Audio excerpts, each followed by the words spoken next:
Welcome, geometry, to chapter 9. We made it to trigonometry, really just math with right triangles. All right. However, there is something that I need to prep you for, and that is on page 461. So get your notebooks, get your textbook out.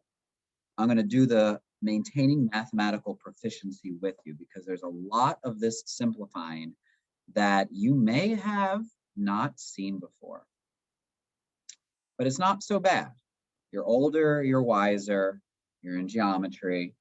So I want you to copy down. So this is about page 461, but here is the big idea for the first 6 problems.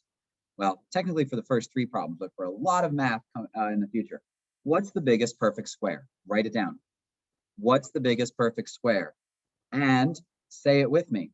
What's the biggest perfect square? That's what you need to ask yourself to be able to simplify square roots.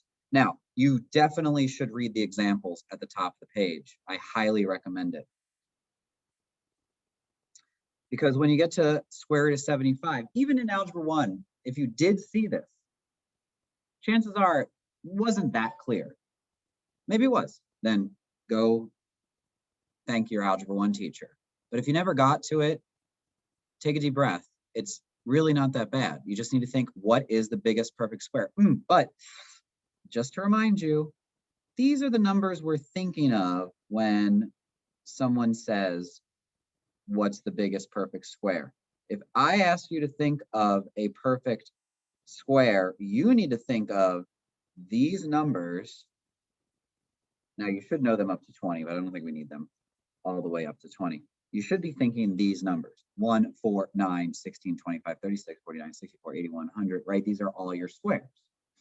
So what is the biggest perfect square that goes into 75? It's 25, right? So if I think of 75 as 25 times 3, wait a second, I know the square root of 25. What's the square root of 25? It's 5. Now, do you know the square root of 3? Nope. So it stays underneath. Did you get that? Did you write down the steps? Okay.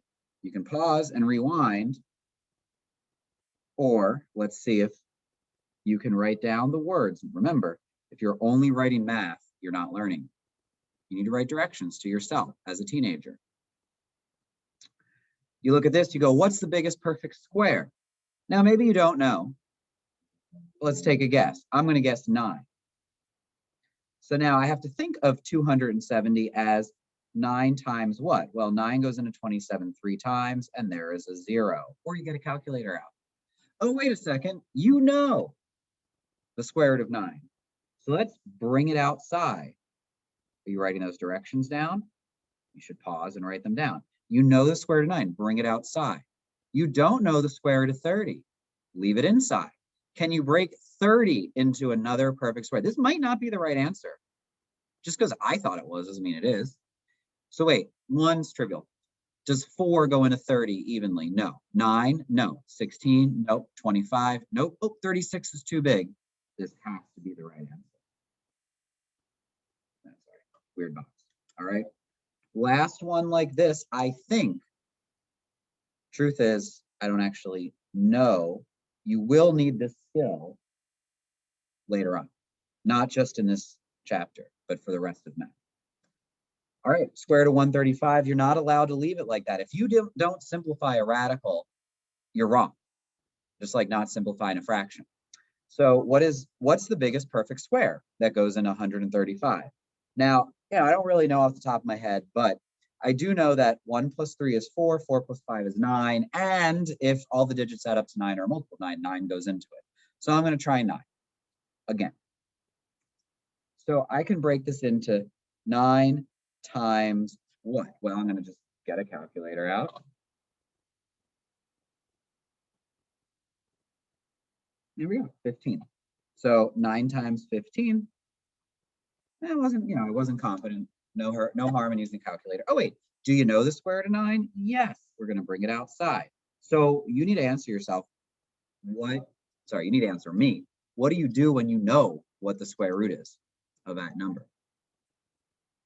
And then do you know the square root of 15? Nope. So what do you do when you don't know the square root of that number and you know you can't break it down anymore? Because again, does 4 go into 15? No. 9 go into 15? No. 16 go into 15? Too big. This is your answer. All right.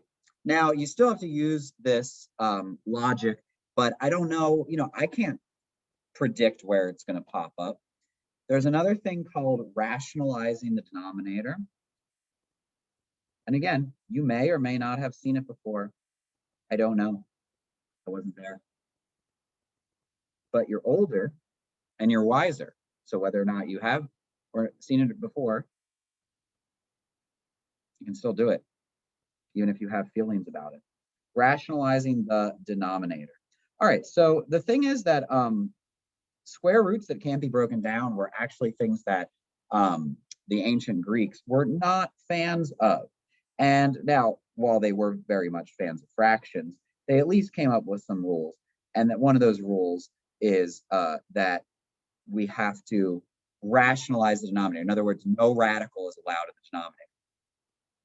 So, can you break up the square root of 7? No, of course not. 7's prime. We know that there's no square root that goes into perfect square that goes into 7. So what we're going to do is, if this is the square root, we're going to multiply rad 7 by rad 7, because what does that get us? That gets us rad 49, right? 7 times 7 is 49. They're both underneath the same square root sign, and we know the square root of 49. It's 7. But this is math. If you're going to multiply a fraction by something, you got to multiply by whatever it is over itself, because that's 1. When you multiply by 1, you don't change the value. I hope you know that. So I'm going to do the long way, but really there's a shortcut. 2 times rad 7, they are not friends. You smush them together, 2 rad 7. All over.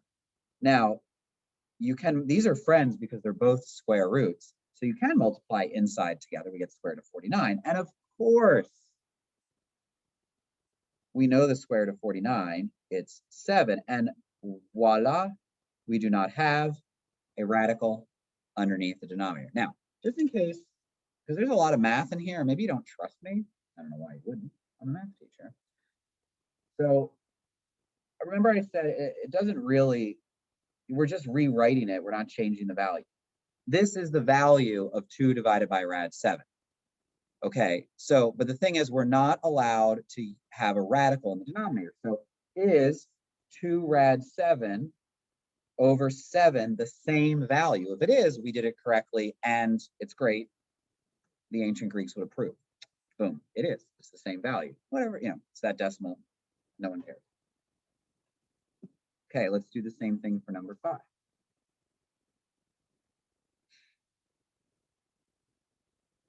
All right, now wouldn't it be nice if I didn't have a radical underneath?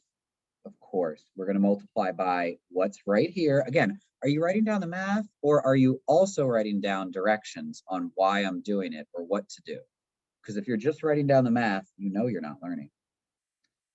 So we're going to multiply by rad 2 over rad 2. Why did I choose rad 2? Why am I doing it? Top and bottom. So what do we have on top? Not friends, but we're multiplying. You're allowed to multiply them together. You just can't make it, rad 10. Not the same.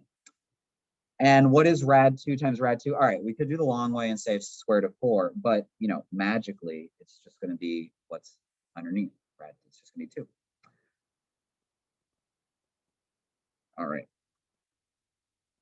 And finally, number 6. All right, I hope you're getting the pattern, right? We don't like the denominator, multiply by itself over itself. 12 times rad 6 is 12 rad 6. Rad 6 times rad 6 is just 6. Ooh, but careful. Don't get too excited. Don't get too confident. 6 goes into 12 2 times, and our answer is 2 rad 6. All right, so we didn't actually need to think about what is the perfect square here. So we had 2 very different things. But this is the review that you need, or the lesson you need to start chapter 9. I'm going to do one more real quick in another video.